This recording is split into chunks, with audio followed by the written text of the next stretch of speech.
Bismillahirrahmanirrahim. Assalamualaikum warahmatullahi wabarakatuh.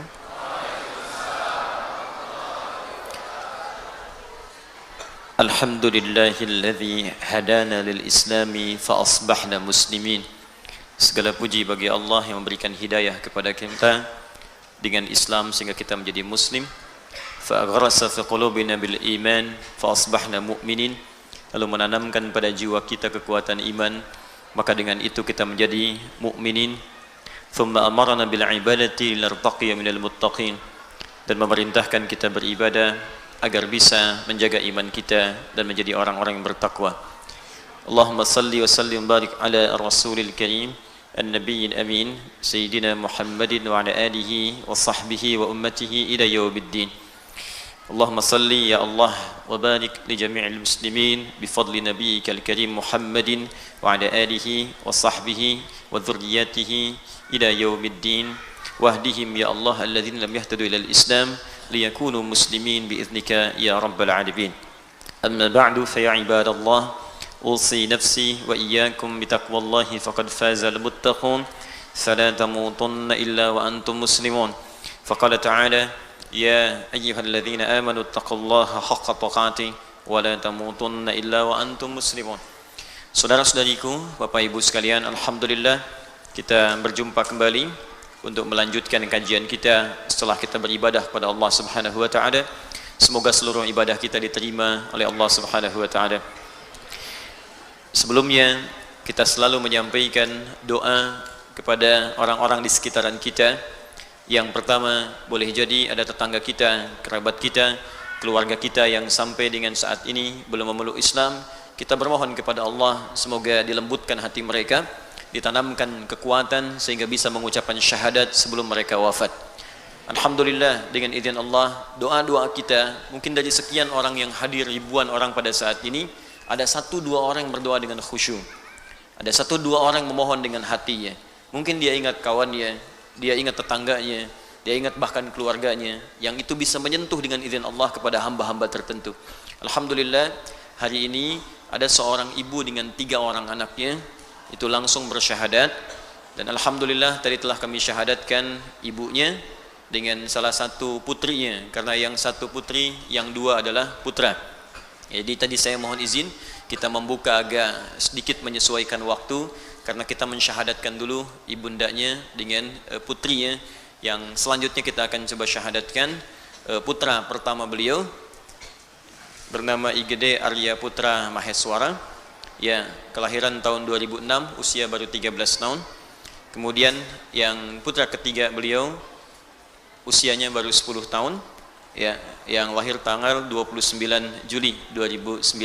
Sebelum kita lanjutkan, saya ingin segera mensyahadatkan dulu kedua putra ini supaya langsung bisa bergabung dengan ibundanya dan saudarinya yang telah lebih dulu bersyahadat.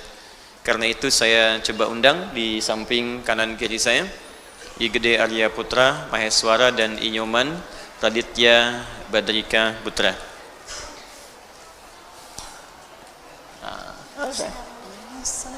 Silakan. Baik, masya Allah. Silakan. Ini namanya siapa? Radit. Radit. Radit. Oh, yang ini ya. Radit usianya 10 tahun sekarang. Iya. Oh, masya Allah. Ini siapa? Oh, bukan. Oh, ya. Baik. Radit. Radit sekolah di mana? SDS Kartika. Oh, SD. Baik. Kelas berapa sekarang? Kelas 5. Kelas 5. Habis 5, 6. Iya. 6, 7. Mau sampai berapa? Sampai SMA. Oh, sampai SMA. Masya Allah. Baik. Ini kakak ya, nomor 1. Baik. Boleh pinjam mic-nya, Nadine? Namanya siapa, Mas? Igede Arya Putra Maheswara. Masya Allah. Panggilannya? Arya. Ayah, ya. Baik. Ayah untuk ayah. Alhamdulillah. Baik. Sudah yakin mau masuk Islam? Yakin. Sudah Yakin. siap ya? Apa? Sudah siap. Sudah. Baik. Sudah belajar ya sama mama ya? Iya. Baik. Adit juga sudah belajar. Iya. Baik.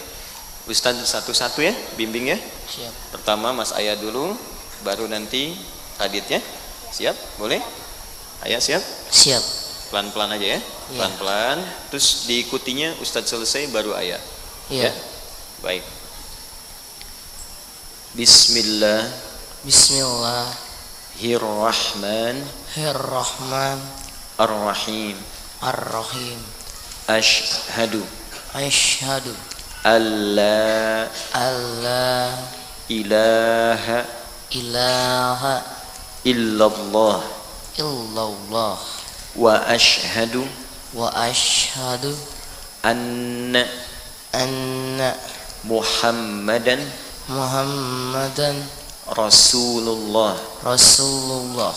Saya bersaksi Saya bersaksi bahwa bahwa tidak ada Tuhan tidak ada Tuhan yang yang layak layak disembah disembah dan dan dipertuhankan dipertuhankan kecuali kecuali hanya hanya Allah. Dan dan saya bersaksi bahwa bahwa Nabi Muhammad Nabi Muhammad adalah utusan utusan Allah yang terakhir. Alhamdulillah. Ya, Ustaz Radit dulu ya. Radit siap? Siap. Baik, pelan-pelan aja ya, ikuti Ustaz. Bismillahirrahmanirrahim. Ashhadu alla ilaha illallah wa ashhadu anna Muhammadan Rasulullah. Saya bersaksi bahwa tidak ada Tuhan yang layak disembah dan dipertuhankan kecuali hanya Allah. Dan saya bersaksi bahwa Nabi Muhammad adalah utusan Allah yang terakhir. Alhamdulillahirabbil alamin arrahmanir rahim maliki yaumiddin iyyaka na'budu wa iyyaka nasta'in ihdinas siratal mustaqim siratal ladzina an'amta 'alaihim ghairil maghdubi 'alaihim waladdallin. Allahumma salli wa sallim wa barik ala rasulika al-karim nabiyyika nabiy sayyidina Muhammadin wa ala alihi wa sahbihi ajma'in. Allahumma taqabbal ya Allah minhuma in radit wa ayya shahadatahuma ya rabbal alamin. Yassir lahuma hayatahuma ya arhamar rahimin. Allahumma kaffir anhuma sayyi'atihima tula hayatihima ya rabbal alamin. Allahumma arzuqhuma rizqan halalan tayyiban fid dunya wal akhirah. Allahumma yassir hayatahuma ya Allah waj'al hayatahuma hayatan tayyibah. اللهم ألحقهما مع الذين أنعمت عليهم من النبيين والصديقين والشهداء والصالحين وحسن أولئك رفيقا وألحقنا معهم في رحمتك يا رب العالمين. ربنا آتنا في الدنيا حسنة في الآخرة حسنة وقنا عذاب النار بفضلك سبحان ربك رب العزة عما يصفون وسلام على المرسلين وآخر دعوانا أن الحمد لله رب العالمين. ما شاء الله. Sekarang agamanya sudah apa, Radit? Udah Islam. Sudah Islam. Senang Islam? Senang. Oh, Masya Allah. Baik. Ayah sama? Itu di telinganya ada apa? Ada coklat. Di syahadat ada coklat. Ganti sama Ustaz tuh. Ya, sama-sama. Baik ya. Oh, ini enggak ada. Baik. Ayah sekarang kelas berapa? Pakai mic-nya? Pakai mic-nya. Kelas 8 SMP. 8 SMP. Berarti ada 1, 2, 3, 4, 8 itu berarti kelas 2. Iya, kelas 2. SMP, Masya Allah. Ya habis pegang mic ini beda telinganya tuh. Oh, udah coklat juga. Masya Allah. Mau pegang mic juga. Baik, alhamdulillah sudah masuk Islam. Yang baik ya? Iya. Yang baik sama mama, ya. Yang baik sama keluarga, sama adik ya. Dijaga semua ya. Sudah latihan sholat belum? Sudah. Ya, sholat subuh berapa rakaat? 2. Bagus. Ya, kalau zuhur? 4. Kalau isya? 4. Isya kurangi maghrib jadi apa? Isya kurangi maghrib jadi tidak sempurna sholatnya ya, karena tidak menunaikan sholat maghrib. Baik, semangat ya Radit ya, nanti belajar di sini lagi. Ustadz mau mengajar dulu ya? Iya. Atau Radit mau mengajar? Insya Allah ya. Baik, alhamdulillah. Sekarang temui mamah di belakang ya. Iya. Ini siapa? Sini mas. Ya sini ya. Oh masya Allah, ini ikhwan pria. Baik, ini buat ayah. Baik mas ayah. Ini ada apa nih? Ya ada peci. Kalau mau pakai peci ya, coba lihat kerudungnya ada nggak? Nggak. Baik. Yang ini buat Radit. Masya Allah. Radit, ya. Alhamdulillah. Teman-teman sekalian dan pemirsa dimanapun anda berada, alhamdulillah telah tuntas mengucapkan syahadat. Dua orang yang sangat belia, ada ayah di samping saya dan Radit di samping kanan saya. Keduanya dari beragama Hindu yang kemudian memutuskan untuk masuk Islam. Ya, dan kami sampaikan kepada saudara-saudariku yang belum berislam atau yang non muslim, dalam Islam tidak ada paksaan. Anda ingin belajar tentang Islam silahkan. Anda ingin bertanya tentang apapun, tentang konsep ketuhanan, tentang konsep ibadah, silahkan. Dan jika Anda sudah memutuskan untuk mau mendekat kepada Islam, bersyahadat, kami pun dengan terbuka untuk bisa membimbing Anda bersyahadat. Jika anak kecil saja bisa sadar dengan nilai keislaman yang indah, boleh jadi orang-orang dewasa lebih mengerti tentang bagaimana menemukan jalan yang benar di sisi Allah Subhanahu wa taala. Baik, terima kasih untuk semuanya. Untuk syahadat kali ini diperkenankan untuk Arya dan Radit bisa menemui mamah ya di belakang. Baik, silakan. Selamat ya. Baik ya. Waalaikumsalam warahmatullahi wabarakatuh. Insyaallah. Baik. Alhamdulillah. Baik, sudah Mas. Ini ininya apa? Kertasnya, ini kertasnya. Baik. Antum ini kenapa ini? Copot juga. Alhamdulillah. Baik, ayo kita mulai. Ya. Antum mau juga? Alhamdulillah. Baik, sebentar kita ganti ya. Bismillahirrahmanirrahim. Kita lanjutkan kajian kita masih dalam pembahasan Al-Quran Sunnah Solution dalam serial untuk pembahasan Al-Quranul Karim masih di surah Al-Fatihah.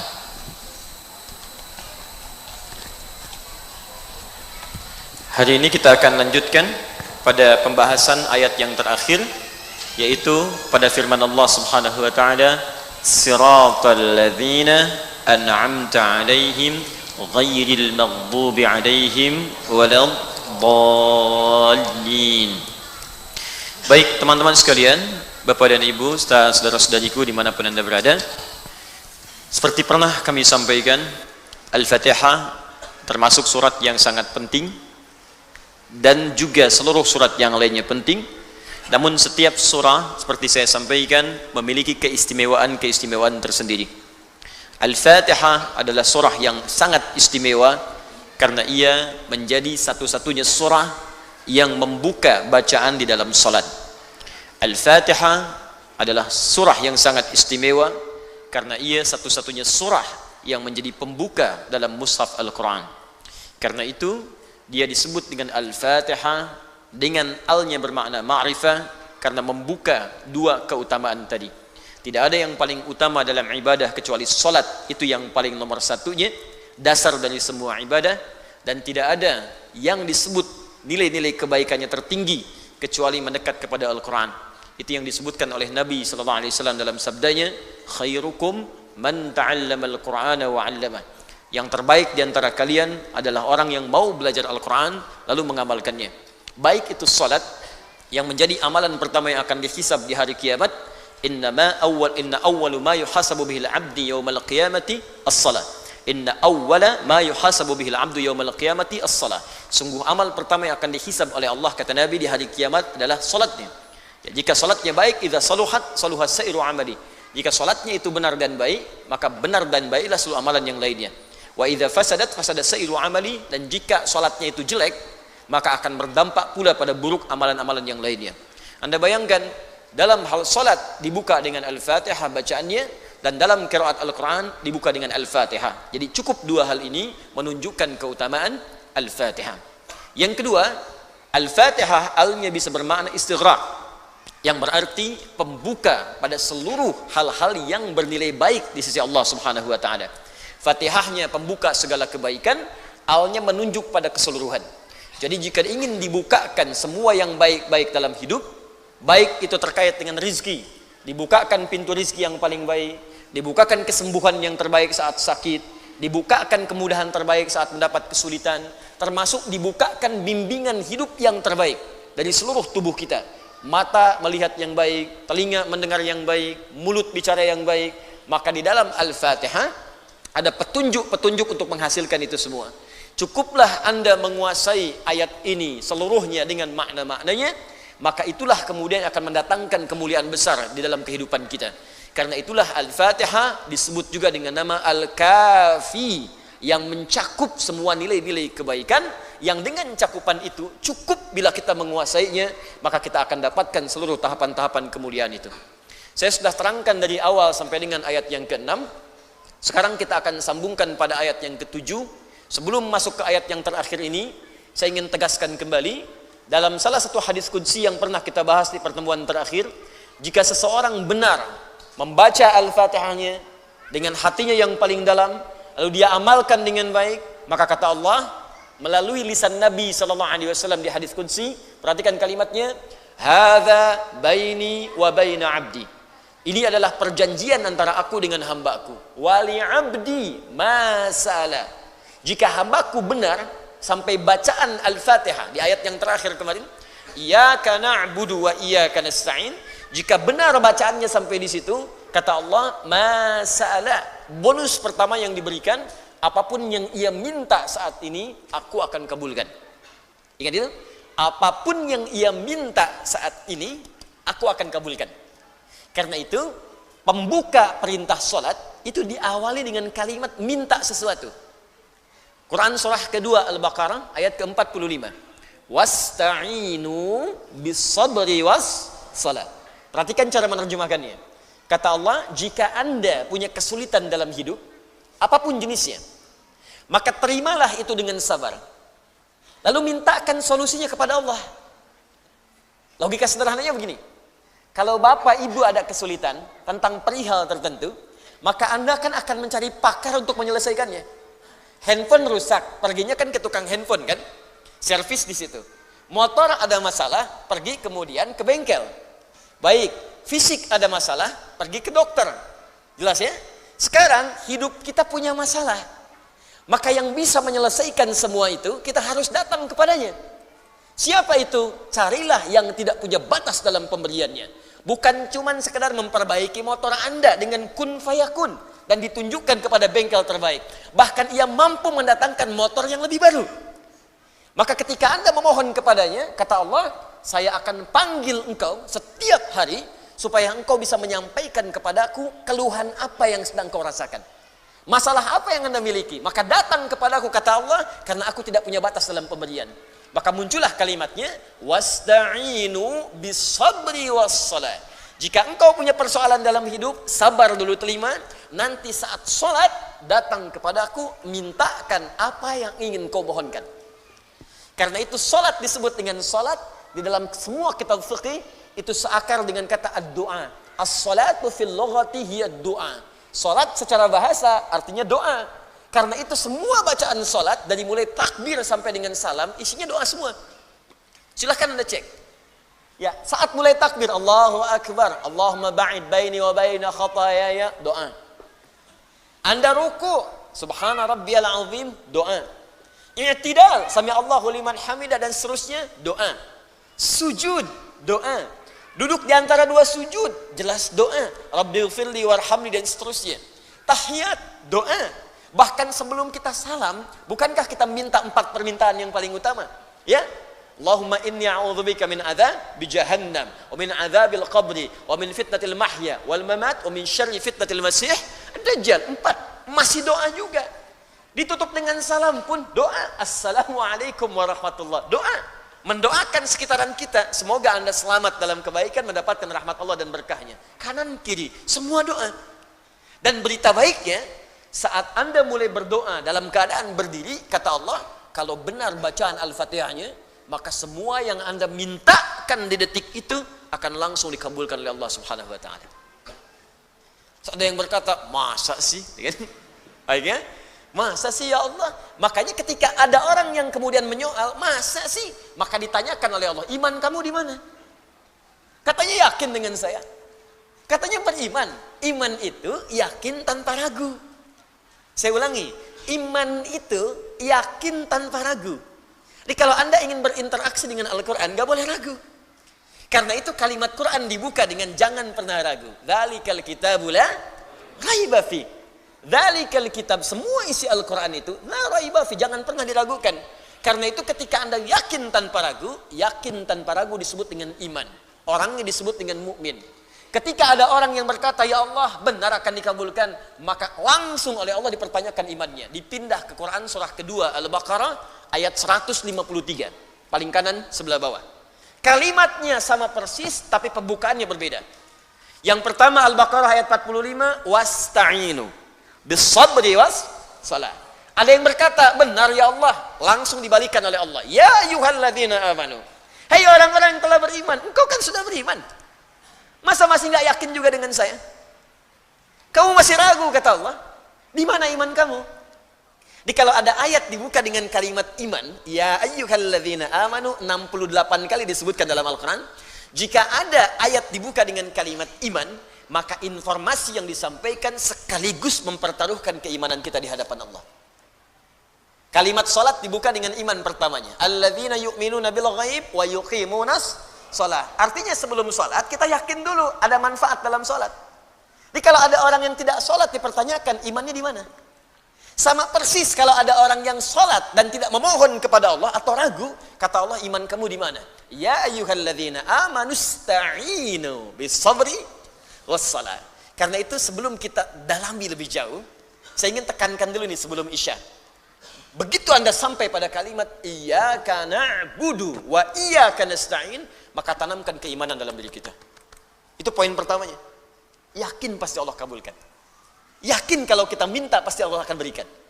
Jadi kalau Anda cuma baca dengan lisan, nggak sampai ke hati, nggak sampai ke jiwa, maka mustahil apapun yang Anda minta akan dijawab, mustahil. Ya, lihat rumusnya. Sebentar sebelum masuk ke ayatnya saya terangkan kaidahnya dulu. Buka Quran surah ke-49 ayat 14. Bismillah.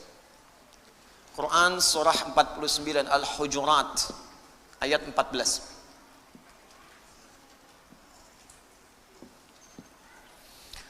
Qalatil a'rabu amanna.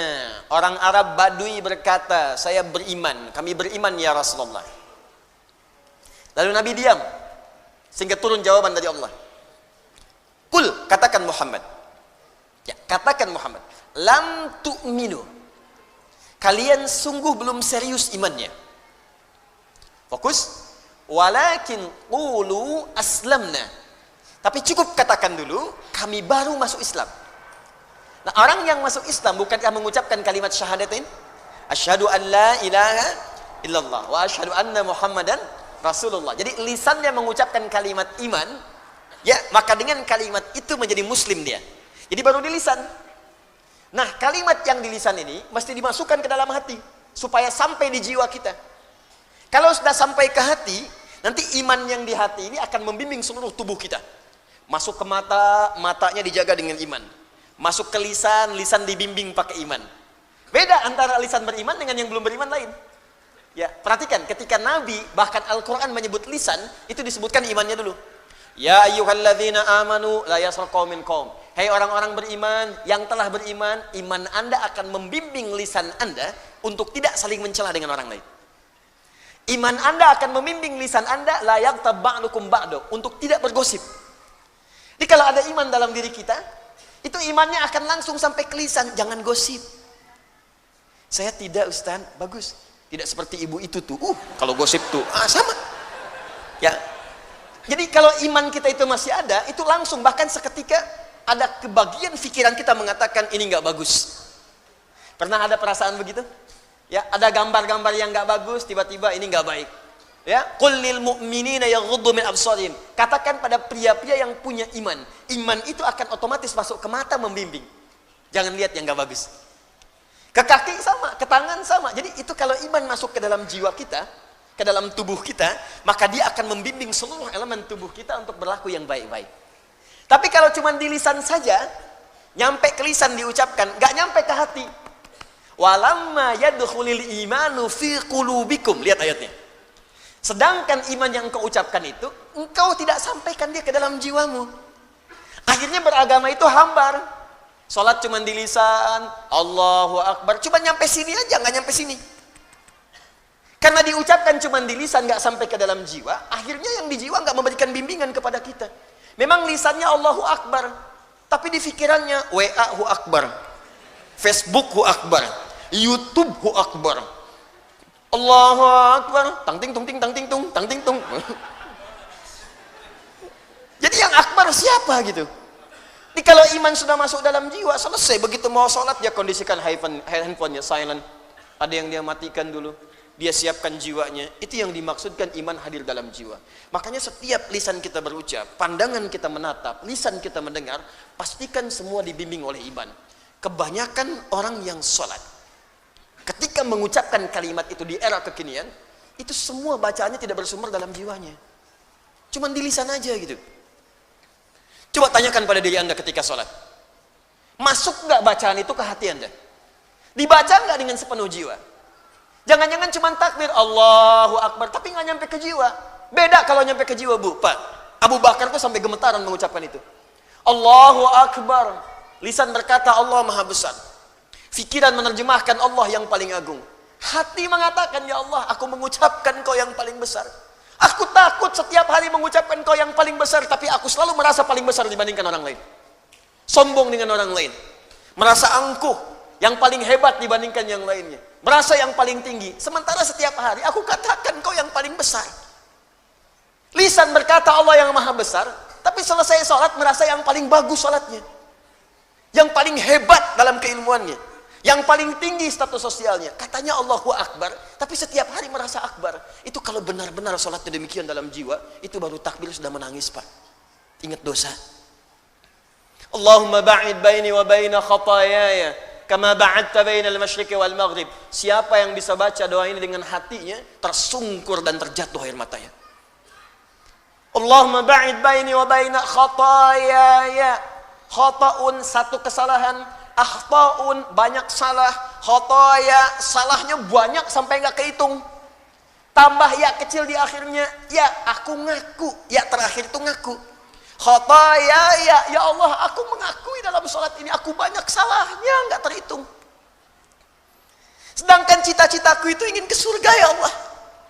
Cita-citaku ingin berjumpa Rasulullah, tapi aku masih banyak salah.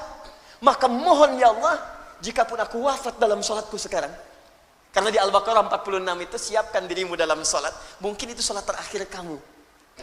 Alladzina yadhunnuna annahum mulaqu rabbihim wa annahum ilaihi raji'un. Kata Allah, kalau pengen khusus sholatnya, rasakan mungkin saat itu engkau akan kembali menghadap Allah Subhanahu wa ta'ala. Makanya ada riwayat mengatakan, kata Imam, sallu salatan muwadda'. Sholatlah engkau seakan-akan sholat perpisahan dalam hidupmu. Di begitu Anda mengatakan, ya Allah, kalau aku wafat pun dalam sholat ini, mohon jauhkan antara aku dengan kesalahan yang aku telah perbuat dalam hidup, sejauh timur dan barat yang tidak pernah bersatu. Aku tobat, ya Allah. Jadi kalau benar-benar bacaan kita dari jiwa kita, dan membaca dari ta'awud, sampai bismillah, hamdalah, sampai bahkan iyyaka na'budu wa iyyaka nasta'in, kata Allah, apa yang kamu minta sekarang, aku akan kabulkan. Isya ini, bacakan dalam hati kita, minta dengan khusyuk, dan ketika sampai pada kalimat iyyaka na'budu wa iyyaka nasta'in, coba rasakan, minta dalam hati kita, apa yang paling sulit dalam hidup kita yang ingin dimintakan solusinya kepada Allah. Maka saat Anda mengucapkan ihdinas siratal mustaqim, seperti saya jelaskan maknanya di pertemuan yang lalu, maka sertakanlah dalam jiwa kita semua kesulitan itu untuk dimintakan solusinya oleh Allah. Pertanyaannya, jika Anda mampu mendapatkan itu semua, seperti apa pemberian Allah yang akan dianugerahkan kepada kita? Itulah jawabannya di ayat yang ke-7 yang akan kita bahas setelah menunaikan salat Isya berjamaah. Tapi praktekkan dulu apa yang kita sampaikan dalam salat Isya. Semoga Allah mengabulkan insyaallah. Ya. Subhanakallahumma bihamdika asyhadu an la ilaha illa anta astaghfiruka wa atubu ilaik. Assalamualaikum warahmatullahi wabarakatuh.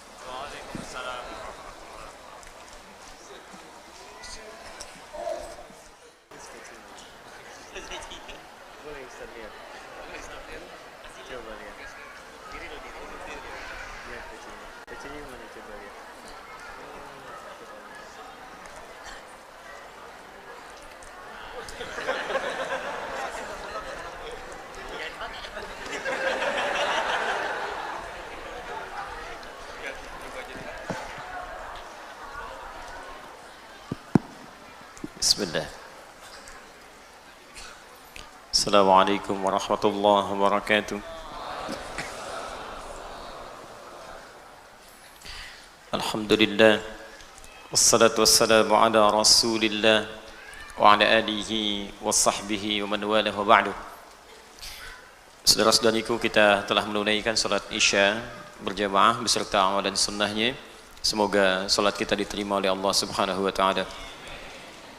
Alhamdulillah, kita lanjutkan kembali dan terhubung bersama kita ada saudara-saudari kita dari Papua. Saya simak tadi lewat tayangan di media sosial. Ada yang juga dari Maluku, ada Sulawesi, ada dari Malaysia, juga beberapa wilayah di luar negeri. Kita mendoakan saudara-saudari kita dari sini, semoga Allah memberikan keberkahan pada teman-teman kita semuanya. Baik, jika kita meminta dalam Al-Fatihah langsung tawaran dari Allah, silahkan minta apapun sepanjang itu baik untuk dunia dan akhirat dan itu engkau butuhkan, pasti Allah kabulkan. Jadi ingat, itu dua ya aspeknya. Jadi kalau minta itu yang akan dikabulkan oleh Allah aspeknya dua. Satu, kebutuhan, bukan keinginan. Ingat ya, saya ulang, kebutuhan bukan keinginan. Kadang-kadang kita meminta, menginginkan sesuatu, Allah menjawab apa yang kita butuhkan, bukan apa yang kita inginkan. Nah, dalam hal ini kadang-kadang terjadi tiga hal. Pertama, jika memang apa yang kita minta itu kita butuhkan, maka seketika akan dikabulkan. Yang kedua, boleh jadi yang kita inginkan itu memang kita butuhkan, tapi bukan saat ini. Nanti mungkin 3 tahun lagi, nanti 2 tahun lagi, nanti setahun lagi. Maka boleh jadi permintaan saat ini ditunda oleh Allah, jawabannya bukan tidak dijawab, tapi dikabulkan saat kita sanggup kemudian menjalani apa yang kita mintakan itu. Ini biasa Pak, jangankan kita, para nabi pun begitu. Ya, Nabi Muhammad SAW minta kepada Allah supaya kiblat dialihkan dari Masjid Al-Aqsa ke Ka'bah Al-Musyarrafah di Makkah Al-Mukarramah. Apakah seketika saat meminta langsung dikabulkan? Tidak. Ada proses 2 tahun lebih sampai hampir 3 tahun baru turun Quran surah kedua ayat 144 itu. Bahkan bahasanya dalam Al-Quran, qad nara taqalluba wajhika fis sama. Kami selalu perhatikan engkau menengadahkan wajahmu ke langit memohon supaya kiblat dialihkan. Ini ternyata tidak ada ruginya berdoa walaupun dikabulkan 2 tahun kemudian, tapi saat bermohon itu kita sering diperhatikan oleh Allah.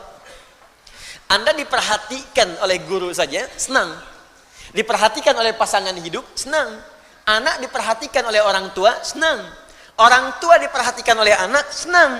Maka siapa yang tidak senang diperhatikan oleh Allah Subhanahu wa taala? Maka jika Anda pengertian terbaliknya, jika Anda ingin selalu diperhatikan oleh Allah, banyak-banyaklah berdoa. Wa qala rabbukum ud'uni astajib lakum. Ya, Rabbu berfirman, minta padaku, aku akan jawab. Tapi kalimatnya menggunakan astajib, bukan ujib. Ya, ista talabus syai bisa berarti jaraknya seketika, bisa berarti masih ada jarak ke depan. Jelas ya? Saya sering analogikan anak Anda usia 5 tahun minta diberikan motor. Ya, motor tertentu. Anda punya kemampuan membeli, tapi anak itu belum punya kemampuan mengendarai. Ya kan? Baik, apakah akan dibelikan? Tidak. Kalau Anda belikan sekarang, anak itu baru bisa pakai motor 3 tahun lagi. Beli motor sekarang buat 3 tahun, ngapain? Nggak ada manfaatnya. Anda akan belikan motor-motoran dulu. Kok motor-motoran? Kamu baru 5 tahun. Entar kalau sudah 15 tahun, maka yang motornya satu hilang. Motorannya hilang jadi motor. Ya. Kalau kamu sudah punya SIM 25 tahun, 17 tahun, 18 tahun, baru Bapak belikan. Kadang Anda meminta sekarang, dijawab kemudian. Kadang yang ketiga, minta A, keinginan, dijawab oleh Allah B, kebutuhan. Awas hati-hati. Ini yang sering juga terjadi, tapi nggak kita sadari. Ya Allah, pengen ke Madinah ya Allah, pengen ke Madinah ya Allah. Minta, tiba-tiba yang lulus Madinah Ciputat misalnya, ya masuk UIN misal, ya. Ya Allah, ITB ya Allah, ITB, tiba-tiba masuknya ke IPB misalnya, ya. Ya Allah, Unpad ya Allah, Unpad, tiba-tiba masuknya ke Undip, ya Undip, misal. Jadi kadang-kadang ketika kita minta sesuatu, dikabulkannya B. Kata Allah kalau terjadi seperti itu, jangan berprasangka buruk dulu. Quran surah kedua ayat 216. Kutiba alaikumul qitalu wa huwa kurhul lakum. Perangi perasaan kita. Ya, jangan berprasangka buruk, perangi dulu. Ya, walaupun barangkali ketika menerima itu boleh jadi tidak sesenang yang kita harapkan. Harap-harap dapat ini ternyata B. Harap-harap pengen sub paling depan ternyata ketinggalan jauh di belakang. Ya. Harap-harap dapat konsumsi ternyata nggak ada gitu kan. Baik, misal gitu kan. Misal. Nggak apa-apa. Asa antakrahu syai'an fahuwa khairun lakum. Boleh jadi apa yang tidak kamu harapkan, yang kamu nggak suka, itu yang paling bagus. Oh, barangkali Allah menginginkan saya ikhlas untuk mengikuti ta'lim, bukan yang lain. Oh, barangkali Allah ingin menguji sejauh apa kesungguhan saya untuk belajar. Oh, barangkali Allah inginkan ini. Wa asa an tuhibbu syai'an fahuwa syarrul lakum. Dan boleh jadi apa yang Anda harapkan itu mungkin belum bagus buat kita.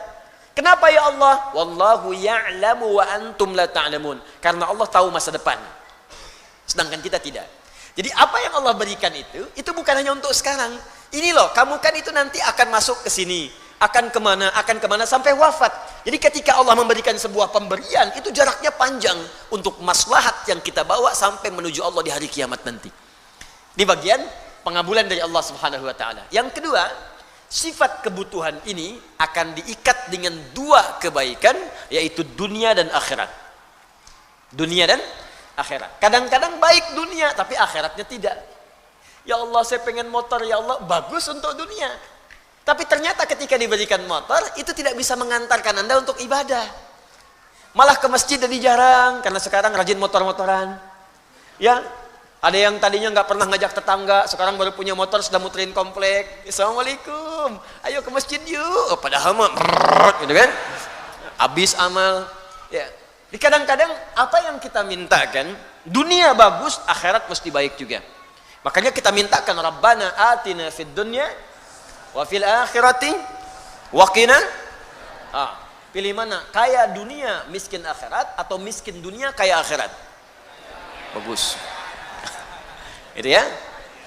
Nah, sekarang ketika Anda ingin meminta dengan satu kalimat, dan dengan kalimat itu dapat dunia akhirat plus kebutuhannya. Jadi begitu kalimat ini diucapkan, apa yang kita ingin mohonkan langsung Allah akan kabulkan. Dunianya nikmat, akhiratnya juga nikmat, dan sesuai dengan kebutuhan kita. Kalimat itu yang kita pelajari, yang disampaikan oleh Allah, dibacakan 17 kali dalam sehari dengan kalimat ihdinas siratal mustaqim. Kita sampaikan di pertemuan lalu, ihdina itu bukan sekedar tunjukkan. Ya, berasal dari kata hudan. Ya Allah, berikan kami hudan dengan cara yang paling mudah, ke jalan yang lurus. Hudan ada banyak makna. Satu, kemudahan untuk beribadah. Saya ulang, kemudahan untuk ibadah. Dalilnya diantaranya Quran surah kedua Al-Baqarah ayat 2 sampai dengan 5. Dzalikal kitabu la raiba fi hudan lil muttaqin. Ketika Allah memberikan hudan kepada orang takwa, apa yang menjadikan orang takwa itu ketika dapat hidayah? Kemudian apa yang ia kerjakan? Maka ayat 3-nya, alladzina yu'minuna bil ghaib wa yuqimunas shalah wa mimma razaqnahum yunfiqun. Jadi ketika Anda berkata, ya Allah, berikan kami hudan, ihdinas siratal mustaqim, dengan cara yang mudah. Makna pertamanya, tunjukkan kepada kami kemudahan untuk ibadah dengan cara yang benar.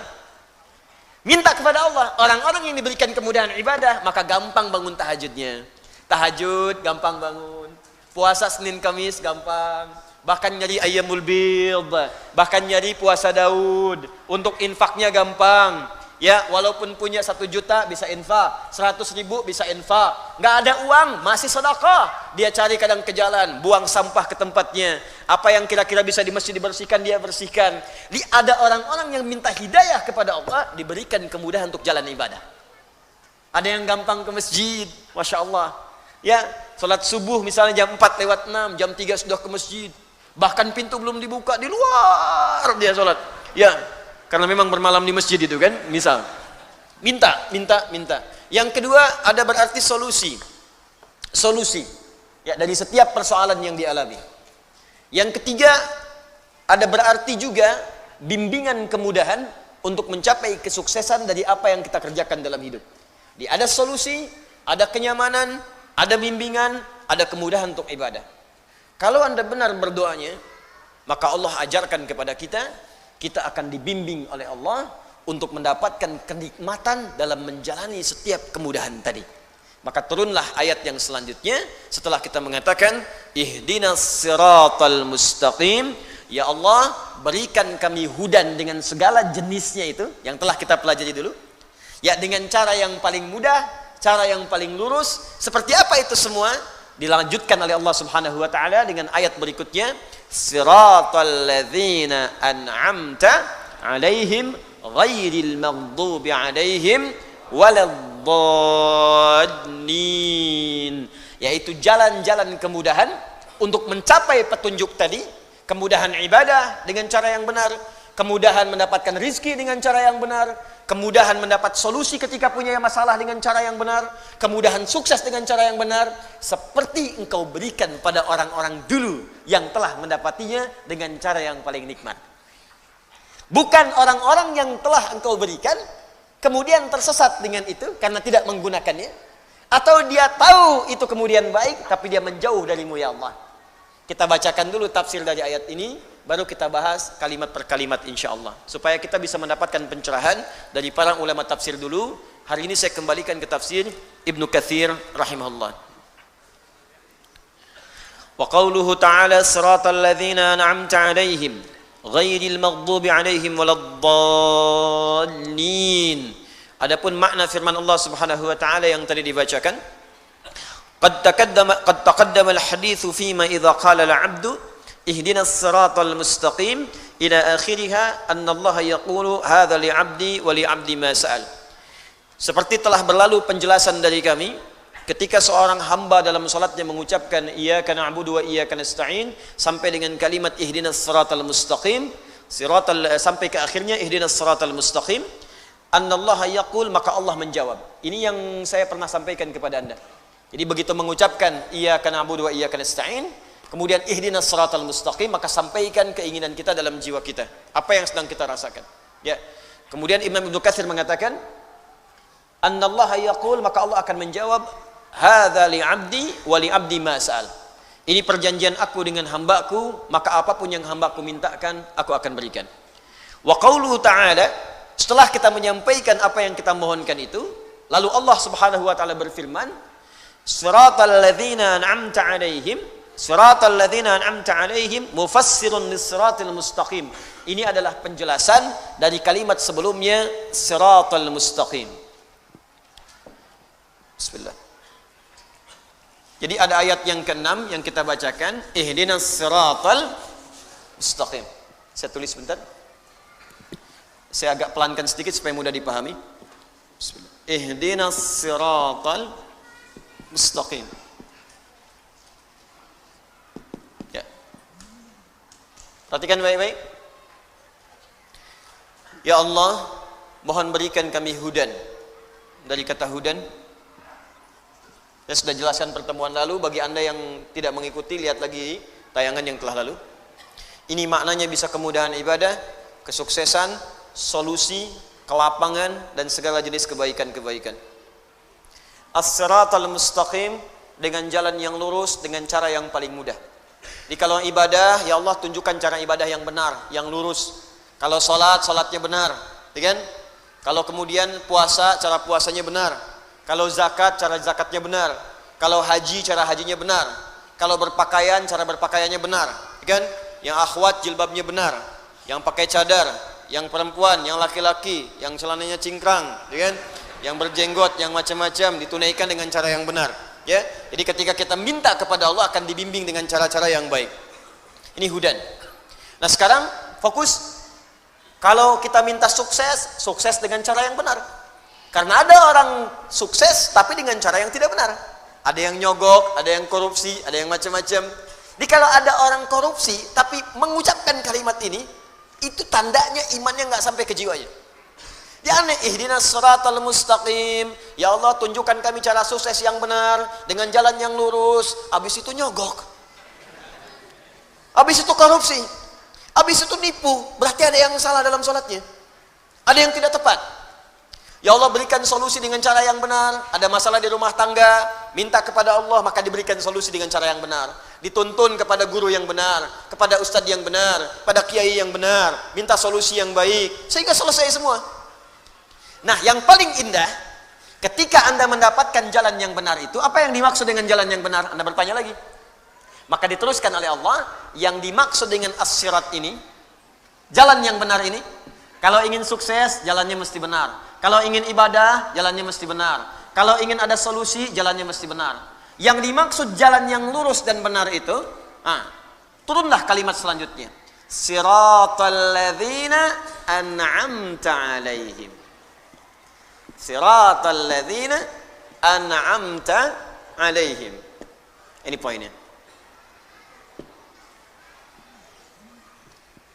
Maka muncul di ayat yang ketujuh, kata Ibnu Katsir rahimahullah, maka yang dimaksud dengan kalimat siratal ladzina an'amta 'alaihim mufassirun lis-siratal mustaqim. Mufassirun, kalimat ini, ayat yang ketujuh ini adalah penjelasan dari kalimat sebelumnya, yaitu pada ayat yang keenam, as-siratal mustaqim. Jadi ketika Anda ingin mengatakan dan bertanya, ya Allah, bagaimana saya mendapatkan bimbingan yang lurus untuk ibadah? Ya Allah, bagaimana cara saya mendapatkan bimbingan lurus supaya saya benar dalam mencari rezeki, benar berumah tangga? Maka turun tafsir, penjelasan dari ini. Jadi ini rumus tafsir Quran bil Quran. Jadi ayat Quran ditafsirkan dengan ayat Quran lagi. Ini tingkat yang paling tinggi. Jadi nanti ada ayat Al-Quran ditafsirkan dengan ayat lagi. Contoh, Al-Qari'ah, Mal Qari'ah, kemudian Kamal Qari'ah, setelah itu Yauma yakunun nasu kal. Nah, tafsir dari Al-Qari'ah tadi Yauma yakunun nasu kal farashil mabthus, dan seterusnya ayat. Jadi ada ayat yang ditafsirkan lagi dengan ayat selanjutnya. Jelas? Nah, ada ayat ditafsirkan dengan hadis. Di ayatnya muncul apa keterangan di ayat itu? Hadis Nabi sallallahu alaihi wasallam yang menjelaskannya. Ini paling banyak. Contoh tentang puasa, contoh salat. Ya, disolatkan dalam Al-Qur'an, saat kita salat ada perintah salat, kan nggak pernah disebutkan dalam Quran bagaimana cara takbir. Ya? Bagaimana cara ruku. Diperintahkan di Al-Qur'an kita supaya salat. Al-Baqarah ayat 43. Wa aqimus shalah. Ayo tunaikan salat, tapi nggak pernah dirinci di Al-Quran bagaimana cara salatnya. Ya, coba dilihat, ada nggak ayat tentang membimbing kita? Cara takbir itu angkat tangan sampai sejajar dengan bahu. Ada ayatnya? Silahkan cari sampai kiamat kurang 2 hari, nggak akan ketemu. Nggak akan ketemu. Karena memang tafsirnya dijelaskan nanti oleh Nabi. Peran Nabi untuk menjelaskan itu semua lewat hadis Nabi SAW. Karena itu ada hadis tentang fikih salat. Cara bertakbir, cara niat sebelumnya, cara menghadap kiblat, bahkan cara wudhu sampai dengan kita sholat dengan sempurna. Itu Al-Quran ditafsirkan dengan hadis. Kenapa Ustadz? Kok nggak lengkap aja di Quran supaya lebih mudah? Joni, kalau itu saja dilakukan, kapan kita hafal Qurannya? Ya. Maka kalau banyak itu seberat apa mushafnya? Setebal apa Qurannya? Ya, dan apa peran Nabi diutus untuk kita? Bagaimana kemudian kita bisa melakukannya? Kalau dijelaskan di Quran nggak ada contohnya, nirunya bagaimana? Nirunya bagaimana? Kadang-kadang satu kalimat saja salah paham. Ya, Anda bayangkan dijelaskan tapi nggak ada contohnya. Bagaimana mengikutinya? Paham sampai sini? Baik, itu Al-Quran dengan hadis. Ya, sekarang ini Al-Quran dijelaskan lagi dengan Al-Quran. Siratal mustaqim ditafsirkan siratal ladzina an'amta 'alaihim. Nanti sebentar saya teruskan dulu baca kitabnya baru kemudian kita jelaskan maknanya. Wa huwa badalun minhu 'indan nuhah wa yajuzu an yakuna atfa bayanin wallahu a'lam. Jadi ini dalam ilmu nahwu di kaidah bahasa Arab ini bisa disebut badal. atau atfu bayan. Saya jelaskan kaidah dulu bahasa Arabnya. Ini bisa disebut badal atau atfu bayan.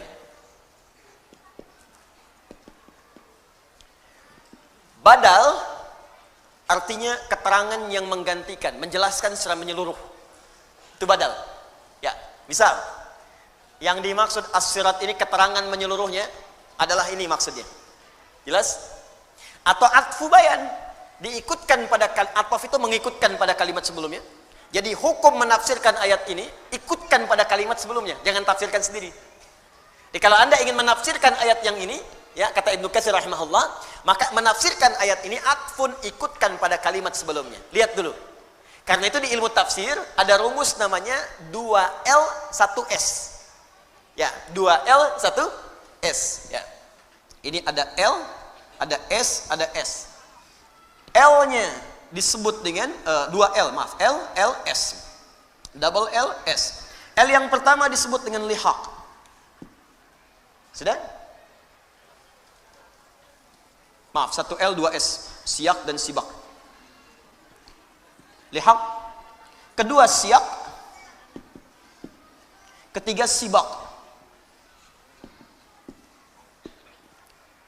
Saya ulang, L, S, S. 1L, 2S. L-nya lihaq. Lihaq itu yang di depannya, yang setelahnya. Misal, Anda ingin menafsirkan ihdinas siratal mustaqim. Apa yang dimaksud ihdinas siratal mustaqim? Maka lihat ayat setelahnya. Jelas? Baik. Sibak. Sibak itu ayat yang sebelumnya. Saya ingin tafsirkan siratal ladzina an'amta 'alaihim, maka lihat ayat sebelumnya. Siyak, siyak itu ayat yang sedang kita bahas. Misal, ihdinas siratal mustaqim. Ketika kita ingin menggali makna ayat ini ayat yang sedang kita bahas namanya siyak. Kaitan dengan ayat sebelumnya disebut sibak. Kaitan dengan ayat setelahnya disebut dengan lihaq.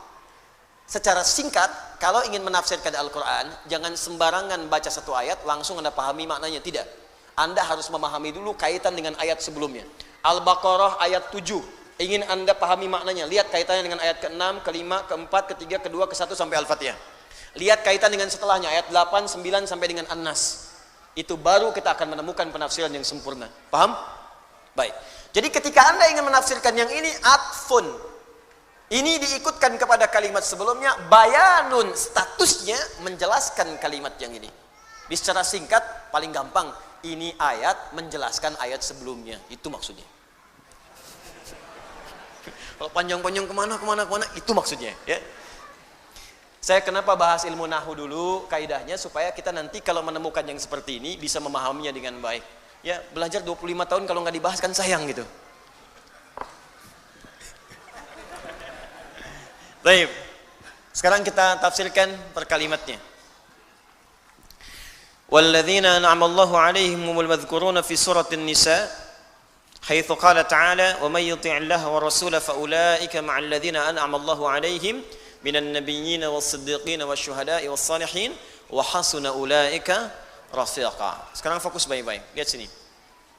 Saya akan mulai jelaskan tafsirnya dan di sini kita akan mulai serius memahami maknanya. Ya Allah, kami ingin mendapatkan kemudahan dalam ibadah, kemudahan dalam mendapat rezeki, kemudahan mengatasi persoalan, maka bagaimana cara kami mendapatkannya? Maka Allah turunkan ayat siratal ladzina an'amta 'alaihim. Kalau kalian ingin mendapati itu semua, maka mohonkanlah kepada Allah semua jenis kemudahan yang telah Allah berikan kepada orang-orang sebelum kalian. Yang mendapatkan kemudahan itu begitu nikmat.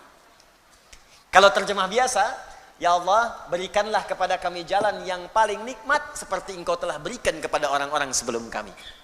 Jadi kalau Anda ingin ibadah, dibimbing oleh Allah dan nikmat ibadahnya. Ada orang memang benar ke masjid, tapi ibadahnya belum nikmat. Subuh jam 4:06, jam 4 dah ke masjid, tapi begitu subuh nggak nikmat. Allahu Akbar. Ya. Ada yang puasa, ikut puasa sunnah, mulai puasa sunnah. Cuman belum nikmat. Ya, sahur bareng-bareng. Akhi, hari ini buka jam berapa? Masya Allah, baru sahur dananya buka. Ada yang baca Quran cuman belum nikmat, baca aja. Ya. Ada yang baca satu ayat nikmat gitu. Yasin, buka tafsirnya. Satu ayat tapi nikmat gitu Pak. Ya. Ada kan Yasin wal Qur'anil hakim innaka laminal mursalin. Memang lancar, khatam, tapi kenikmatannya enggak kerasa. Ada yang Al-Kahfi, alhamdulillahilladzi anzala, baca satu ayat nikmat. Ada yang 10 menit dah selesai Al-Kahfi. 110 ayat. Ya. Tapi kenikmatannya enggak ada. Ada yang cuma satu ayat tuh nikmat banget. Nun, ya tafsirnya, masya Allah, satu ayat. Jadi ada orang-orang yang mendapatkan itu begitu nikmat. Ya, ada orang-orang yang mendapatkan itu begitu nikmat. Ibadah itu nikmat sekali. Di Allah tawarkan, kamu saya beri solusi, tapi nikmat. Kan ada orang yang dapat solusi, tapi caranya kan nggak enak. Anda mau ke Alexan ke sini, Anda cari jalan. Ya, saya mau tanya pada Anda, pilih mana, jalan yang berliku atau jalan yang lurus sampai ke tujuan? Lurus. Pilih mana? Lurus tapi macet, berliku tapi lancar. Hah? Tuh. Pasti aja tuh. Lurus tapi lancar. Ya. Baik, ada yang lurus tapi macet, ada yang lurus tapi lancar. Nikmatkan yang lancar kan? Tapi ada yang paling dahsyat, lurus dan macet masih nikmat. Itu yang nggak mudah. Alhamdulillah macet, Allahu Akbar, bisa murajaah Quran. Lihat tuh. Jadi yang dia pikirkan tuh niatnya aja yang lurus. Mau ke pengajian, macet nih. Waduh, estimasi waktunya nyampainya jam 8. Mungkin baru nyampe udah mau bubar. Lihat. Tapi nikmat aja, bukankah sekarang live? Dibuka aja, ikutin. Jadi memang yang dia concernkan niatnya. Niat saya kan untuk belajar. Dan dahsyatnya dalam Islam, pahala diberikan saat niat itu muncul. Innamal a'malu niat. Jadi begitu niatnya muncul, pahala datang. Dan yang paling dahsyat, orang yang datang pun kalau rusak niatnya, rusak pahalanya. Begitu datang, ceklik, wah langsung kan selfie dari sana, klik, kirim ke teman.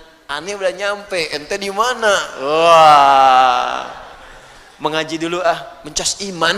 Padahal pengen orang tahu gitu. Nah ini ada bagian-bagian tertentu yang teman-teman sekalian, ketika kita hadirkan itu, kata Allah, saya akan berikan kepada kalian, fokus, segala kemudahan, segala solusi, dan caranya nikmat mendapatkannya. Kalau Anda bertanya, ya Allah, saya pengen itu. Saya ingin mendapatkan solusi dengan cara yang nikmat, seperti engkau berikan pada orang-orang sebelum saya. Siapa mereka ya Allah? Maka kata Ibnu Katsir rahimahullah, ditafsirkan lagi kalimat ini dengan kalimat yang serupa, mirip kalimatnya. Di Quran surah keempat An-Nisa ayat ke-69. Ini kuncinya. Quran surah keempat An-Nisa ayat 69. Siratal ladzina an'amta alaihim. Ya Allah, tunjukkan kami jalan-jalan kemudahan yang nikmat, seperti engkau telah berikan kepada orang-orang sebelum kami. Siapa orang-orang ini? Kita diminta oleh Allah, kalau ingin kemudahan, ingin kenikmatan, maka belajar kepada orang-orang sebelum kita, ikuti mereka. Siapa orang-orang ini? Ditafsirkan di Quran surah keempat ayat 69. Perhatikan kalimatnya. Wa may yuti'illaha war rasula. Siapa yang mau menaati segala ketentuan Allah dan Rasulnya, faulaika, maka orang-orang itu ma'alladzina an'amallahu alaihim. Lihat kalimatnya serupa. Kita minta di sini siratal ladzina an'amta alaihim. Ya Allah, tunjukkan kepada kami jalan kemudahan yang paling nikmat seperti engkau telah berikan kepada orang-orang sebelum kami, kepada mereka. Siapa mereka? Kata Allah, faulaika ma'alladzina an'amallahu alaihim. Kalimatnya serupa. An'amta alaihim, an'amallahu alaihim. Tak di sini kan ke Allah. Lihat. Tak di sini ke Allah. Siratal ladzina an'amta, taknya ke Allah. Ya Allah, berikan kepada kami jalan kemudahan yang engkau berikan. Engkau, tak itu ke Allah, engkau. Kalau kalimat taknya dibuang, Allahnya muncul. Maka di Quran surah An-Nisa ayat ke-69, taknya dibuang, Allahnya muncul. Faulaika ma'alladzina alladzina an'amallahu alaihim. Perhatikan ayatnya. Kalau taknya dibuang, Allahnya muncul. Karena tak yang dimaksudkan di sini ke Allah. Fokus, fokus. Kalau kita tutup taknya, Allahnya muncul. Maka kalimatnya berubah. Alladzina an'amallahu alaihim. Maka di surat An-Nisa ayat ke-69, faulaika ma'alladzina. Ada? An'amallahu. Taknya hilang, Allahnya muncul. Alaihim. Ada ayatnya? Ada orang-orang yang kata Allah, akan saya berikan mereka semua kenikmatan yang pernah saya berikan kepada orang-orang terdahulu. Siapa mereka itu? Ada 4 golongan. 1, an-nabiyina. An-nabiyyin. Kalangan nabi. Was-siddiqina. Kalangan siddiqin, nanti kita tafsirkan berdasar petunjuk dari Nabi. Siddiqin. Wasyuhada'i. Syuhada. Ya. Terakhir, wassalihin. As-salihin. Salihin. Wa hasuna ulaika rafiqa. Kalau Anda mampu mengikuti mereka dengan baik, rafiq itu teman. Teman yang mengikuti. Misal gini, antum bangun. Ya, bangun aja. Ngadep ke sana. Ya. Nah. Saya di depan nih. Ya. Ini ketika saya jalan, namanya siapa? Iswan. Ya. Iswan. Baik. Rizwan. Rizwan. Mas Rizwan mengikuti saya. Nempel. Ikut begini. Di begitu saya jalan, nggak ada yang begini mas, adanya gini, jalan. Nah, oke, jalan. Begitu saya jalan, ini ikut, nempel. Maka orang Arab mengatakan, hadza rafiqi. Ini teman saya yang nempel ngikutin. Rafiq, orang yang selalu nempel ngikutin. Jelas? Nah, wa hasuna ulaika rafiqa. Lihat ujung ayatnya. Jika Anda, lihat cara menerjemahkannya, jika Anda mampu menempel 4 golongan ini, bagaimana mereka menjalani kehidupan, maka itulah sebaik-baiknya hal yang kita dapatkan dalam hidup. Ya, silakan duduk. Wahasuna, dan yang paling baik adalah ulaika rafiqa, mereka itu kita ikuti dalam kehidupan. Jadi kalau Anda ingin hidupnya mudah, rumah tangganya enak, dapat rezeki yang nyaman, masalah cepat selesai, ibadahnya nikmat, maka kata Allah, ikutilah kemudian golongan di 4 orang gini, 4 golongan ini. Jelas? Kalau Anda ikuti cara hidup yang 4 golongan ini, maka Allah jamin Anda akan diberikan oleh Allah segala kenikmatan yang pernah dirasakan oleh golongan-golongan ini. Paham sampai sini? Baik, yuk kita mulai bahasannya. Awas, ini baru mukadimah yang kedua nih. Ya. Inti tafsirnya kan belum, inti tafsirnya. Saya belum jelaskan perkata. Bismillah. Ini butuh perjuangan nih. Dan nerangkan sendiri, nulis sendiri, ngapus sendiri, luar biasa. Jamaah pengen langsung aja dikabul masuk surga, masya Allah, luar biasa. Alhamdulillah. Ampuni dosa-dosa kami ya Allah. Lihat sini. Baik, fokus. Jika kita ingin mendapatkan kemudahan dalam hidup, kenyamanan, kenikmatan, maka kunci yang pertama kata Allah, fokus baik-baik, perhatikan, ikutilah, temani, dempetin. Ya. Oleh kita sandingkan kehidupan kita itu dengan golongan-golongan yang paling utama. Wa hasuna ulaika rafiqa. Dan mereka itu sebaik-baiknya model kehidupan yang harus kita ikuti sampai dempet nih. Ikuti dengan dekat sekali pola kehidupan mereka. Siapa mereka ini? Mereka itu adalah orang-orang yang selalu taat kepada Allah dan Rasul. Taat. Makanya ayatnya dibuka dengan kalimat Quran surah keempat ayat 69, wa may yuti'illaha war rasul. Siapa yang mau menaati Allah dan Rasul, taati. Ikuti. Nah, model kehidupan yang taat kepada Allah itu disebutkan oleh Al-Quran ada 4 golongan utama. 1, para nabi.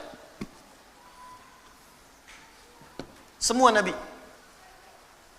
Lihat sini, fokus. Saya pernah jelaskan ini, ada al-anbiya, ada nabiyyin, itu beda. Surah ke-21 namanya apa? Al-anbiya. 22? Al-hajj. 23? Gini lah, 114? An-nas, Masya Allah. Gampang, cepet ya. 21 al-anbiya, ya, al-anbiya. Awas, penting menghafal nama-nama surat Al-Quran untuk memudahkan hafalannya. Ya, kami buka karantina, alhamdulillah nih, golongan angkatan kedua itu ada yang hafal 15 hari 30 juz. Ya, saya bahagia sekali. Ada yang 15 hari, ada yang mungkin hari ini selesai itu. Hari ini selesai insya Allah. Ada yang 18 hari, ada targetnya 30 hari, ada 15 hari sudah selesai. Ya, dicintai, kenali ayat-ayatnya. Ya, bahkan sekarang orang-orang saja melamar sudah syaratnya Al-Qur'an tuh. Ya. Kamu namanya siapa? Masya Allah, saya Anas, Pak. Baca surat An-Nas, baca bagus. Ada siapa yang kedua? Saya Torik, Pak. Baca surat At-Torik, baca bagus. Ada yang ketiga siapa? Udah pucat wajahnya. Masya Allah, saya Yusuf, Pak. Yusuf. Wah, tapi memang gak hilang akal. Cuman panggilan sehari-hari kulhu. Dari sini. Ada al-anbiya, anbiya. Ada nabiyin, an-nabiyina. Kalau anbiya, beberapa nabi. Karena itu di surah Al-Anbiya tidak dikisahkan semua nabi. Tapi kalau nabiyin itu seluruh nabi. Dari Nabi Adam alaihissalam sampai Nabi Muhammad sallallahu alaihi wasallam. Jadi Allah akan memberikan pesan kepada kita, kalau hidup kita ingin tenang, ingin nyaman, ingin nikmat di rumah tangga, di pekerjaan, di kehidupan sosial, ikuti pola hidup para nabi. Makanya saat Anda sakit, ada contoh Nabi Ayub yang pernah sakit. Fokus. Ada yang pernah sakit. Ya Allah, saya sakit kepala, sakit di kaki, sakit di tangan, ya, sakit di kantong, ya, sakit macam-macam. Nah, begitu terkena penyakit fisik, Allah turunkan pola kehidupan Nabi yang pernah sakit. Ada yang ringan-ringan seperti Nabi Ibrahim sakit. Bagaimana menikmati penyakit itu? Ini yang paling indah. Sakit tapi menikmatinya gitu. Kan kebanyakan orang sakit itu menghadirkan keluhan kan? Makanya dokter bertanya ketika pasien datang, keluhannya apa, Pak? Keluhannya apa, Bu? Dia ada orang sakit mengeluh, tapi kalau Anda paham rumus ini, sakit tapi menikmati sakitnya. Pernah nggak ada orang terima sakit? Keluhannya apa? Nggak ada, nikmat semuanya. Terus ngapain Bapak kesini? Cuman buat kasih tahu aja. Orang semua sakit itu ditanya keluhan, yang ini tidak, menikmati sakitnya. Nabi Ibrahim sakit. Ketika sakit, Quran surah ke-26 ayat 80. Wa idza maridtu fahuwa yashfin. Kalau saya sakit, pasti Allah sembuhkan. Enggak ada keluhan. Allah, Engkau yang memberi saya makan, Engkau yang memberi saya minuman, Engkau yang menghidupkan saya, Engkau yang mewafatkan saya. Seperti Engkau menyehatkan saya dengan makanan dan minuman, saya sakit pun pasti Engkau sembuhkan. Enggak ada keluhan yang keluar. Yang dahsyat Nabi Ayub. Ketika Anda berkata, itu kan penyakit biasa Ustaz. Tapi saya ini kena jantung. Jantung. Tapi kan masih hidup, Bu. Kematian itu tidak ada hubungan dengan jantung. Kematian itu dengan ajal. Ada orang nggak sakit jantung pun kalau sudah tiba waktunya meninggal juga. Gitu. Tapi kan ginjal saya tidak berfungsi. Tapi kan mata ibu berfungsi. Ya. Tapi kan telinga Bapak berfungsi. Lisan kita berfungsi. Maka ketika ada orang mengeluhkan penyakitnya, Allah turunkan penyakit yang paling dahsyat yang pernah dialami oleh seorang nabi, yang tidak pernah dirasakan oleh orang sebelumnya dan tidak akan pernah dialami oleh orang setelahnya. Supaya nggak ada yang mengeluh lagi. Ketika mengeluh, Allah kemudian balikan. Ini aja nabi saya uji, dia nggak mengeluh. Kamu bukan nabi, kenapa mengeluh? Tapi kan dia nabi, ya Allah. Diturunkan ayatnya. Kalau ada orang yang bukan nabi pun mengikuti amalannya, maka saya akan berikan kenikmatan yang sama seperti dia mengalaminya. Maka turunlah Quran surah ke-21 ayat 83 sampai 84 itu. Wa ayyuba idznada rabbahu anni massani yadurru wa anta arhamur rahimin. Kata Allah, hei, saya akan buka kisah Ayyub alaihissalam supaya kalian belajar. Ketika ia mulai bermohon kepada Allah, saat sakitnya mulai mengganggu dia untuk ibadah. Di saat sakitnya itu biasa, beliau nikmati aja. Nikmati, sholat ya sholat, ibadah ya ibadah, gak ada keluhan. Istrinya bertanya, Papa, kenapa gak minta kepada Allah sembuhkan? Kata suaminya, berapa lama kita sehat dan senang? 20 tahun. Berapa lama kita diuji dengan sakit dan begini? 7 tahun. Nanti aja, kalau sudah sakitnya sama dengan sehat 20 tahun, baru saya minta kepada Allah. Saya malu dikasih sehat 20 tahun, saya senang. Kenapa ketika dikasih sakit untuk ibadah selama baru 7 tahun sudah mengeluh? Bukankah semuanya datang dari Allah untuk kita beribadah kepada Allah? Dikasih kaya 20 tahun, kita senang. Diuji dengan fakir baru 7 tahun sudah mengeluh, saya malu. Nanti aja kalau ujiannya sudah serupa. Jadi bagi Nabi Ayub nggak ada bedanya. Harta ada, nggak ada harta, tetap ketaatan kepada Allah meningkat. Sakit dan sehat nggak ada bedanya bagi beliau. Sehat ujian untuk beramal sempurna, sakit untuk banyak istighfar. Bukankah ketika sakit ada peluang dosa kita diampuni? Tuh. Dikala cara berpikir kita seperti Ayub alaihissalam, diajarkan ini zikirnya. Apa jawabannya? Fastajabna. Fakashafna ma bihi min dhurrin wa atainahu ahlahu wa mithlahum ma'hum rahmatan min indina. Belum selesai sampai sini. Wa dzikra lil 'abidin. Ketika Nabi Ayub alaihissalam bersabar dengan penyakitnya, beliau menikmatinya, dan ketika mulai mengganggu penyakitnya untuk ibadah, baru bermohon kepada Allah, ya Allah, penyakit ini sudah menghambat saya untuk ibadah. Jadi minta sembuh itu bukan sekedar minta sehat, supaya ibadahnya nggak keganggu. Di ketika sakit biasa saja, ketika ibadah terganggu baru minta sembuh. Tuh. Ya Allah, kaki saya sakit. Jangankan kamu, banyak yang sakit kaki. Ya Allah, sakit di kaki ini sudah mulai mengganggu saya untuk bisa ke masjid berjamaah. Begitu caranya. Ya Allah, kepala saya sakit. Banyak yang sakit kepala. Ya Allah, penyakit di kepala ini sudah mulai mengganggu saya untuk khusyuk berzikir kepadamu. Gitu caranya. Jadi begitu Anda menikmati itu untuk kepentingan ibadah, ditutup dengan kalimat wa dzikra lil 'abidin. Ini aku ingatkan untuk hamba-hambaku yang lain selain Ayub. Jika kalian mengalami hal yang serupa, amalkan amalan seperti Ayub merasakannya. Nabi. Anda berdagang, Anda bisnis, Anda bekerja, Anda berdakwah, Anda mengajar. Apa Anda kira akan mudah menyampaikan semua itu? Belum tentu. Kadang-kadang ada saingan, Anda yang ikut tender, mereka yang menang, padahal nggak ikutan sama sekali. Ada yang kemudian berusaha menyingkirkan, menyungkurkan. Ada yang mengajar juga, kadang-kadang ada yang menyoal. Bukan cuman Anda, bahkan ada seorang nabi namanya Yunus alaihissalam. Berdakwah, bekerja dengan baik, disoal oleh orang sampai diusir dari kampung. Masuk kemudian ke perahu, dilempar, ditelan ikan paus. Anda bayangkan, Anda masih hidup sampai sekarang, beliau di dalam perut ikan paus. Tapi kau masih bisa nikmat aja zikir. Idnada fi dhulumati, ya. Baca ayatnya wa dhannuni. Baca ayatnya 86 sampai 87-nya.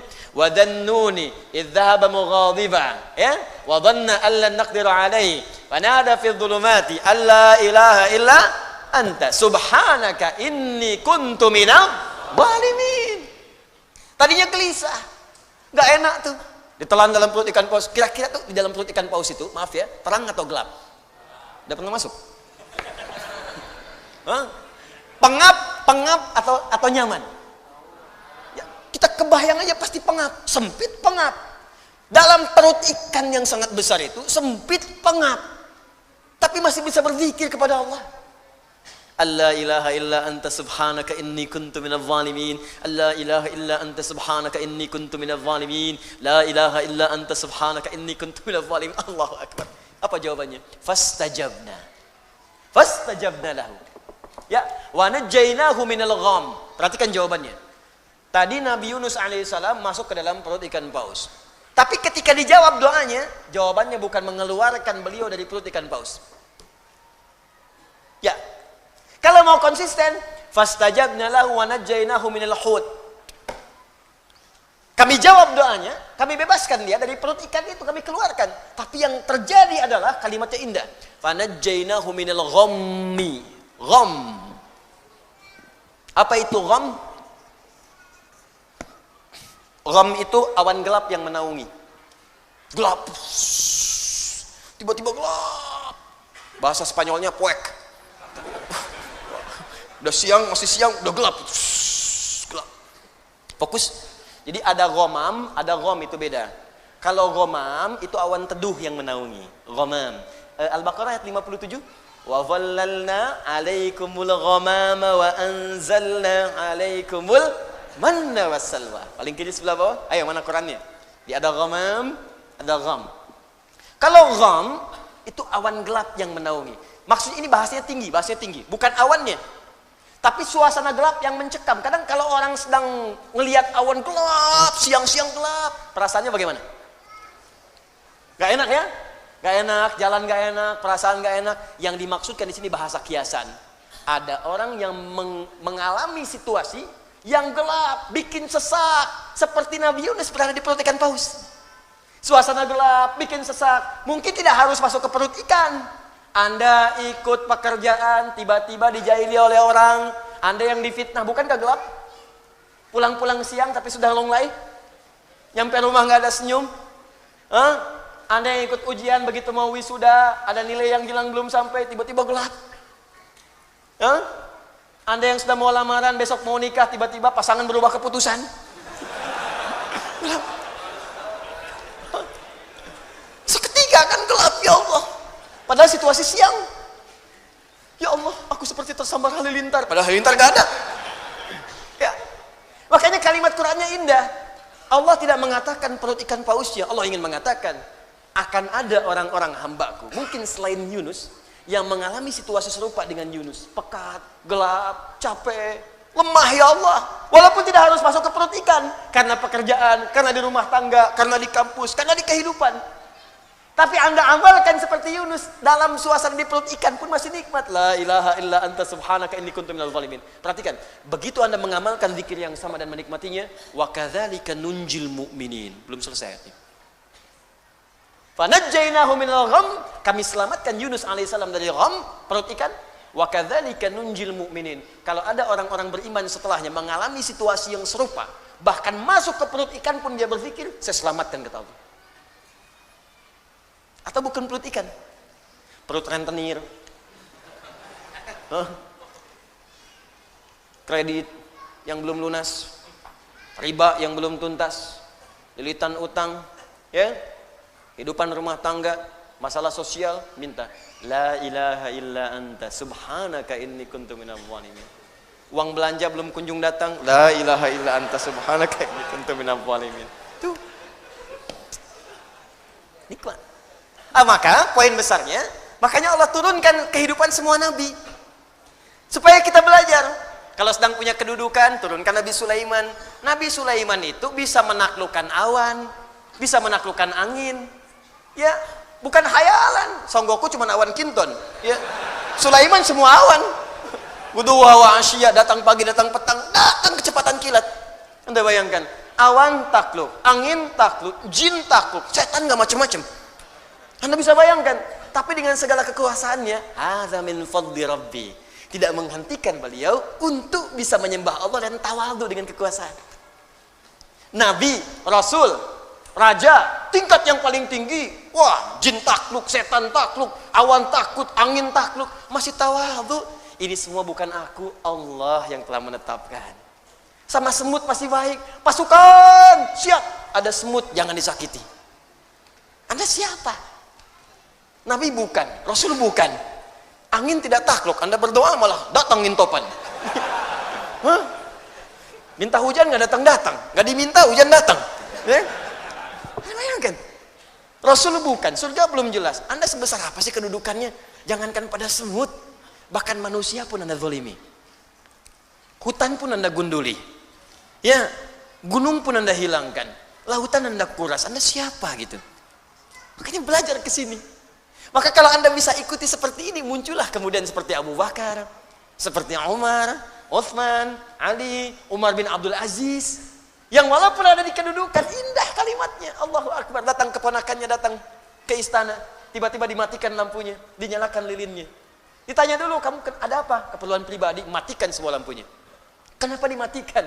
Kalau engkau datang sebagai rakyat, maka aku akan nyalakan semuanya. Engkau datang sebagai pribadi, karena ini fasilitas negara, maka hanya boleh digunakan untuk kepentingan yang luas, untuk masyarakat dalam kepentingan negara.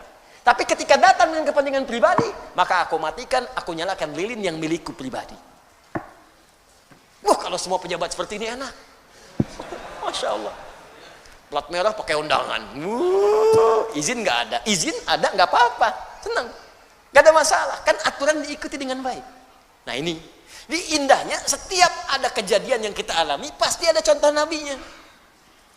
Ya, ada yang naik kedudukan, digoda sama lawan jenis, ada, makanya muncul kisah Nabi Yusuf. Untuk mengingatkan hati-hati kalau sedang punya kedudukan, godaannya bisa seperti ini.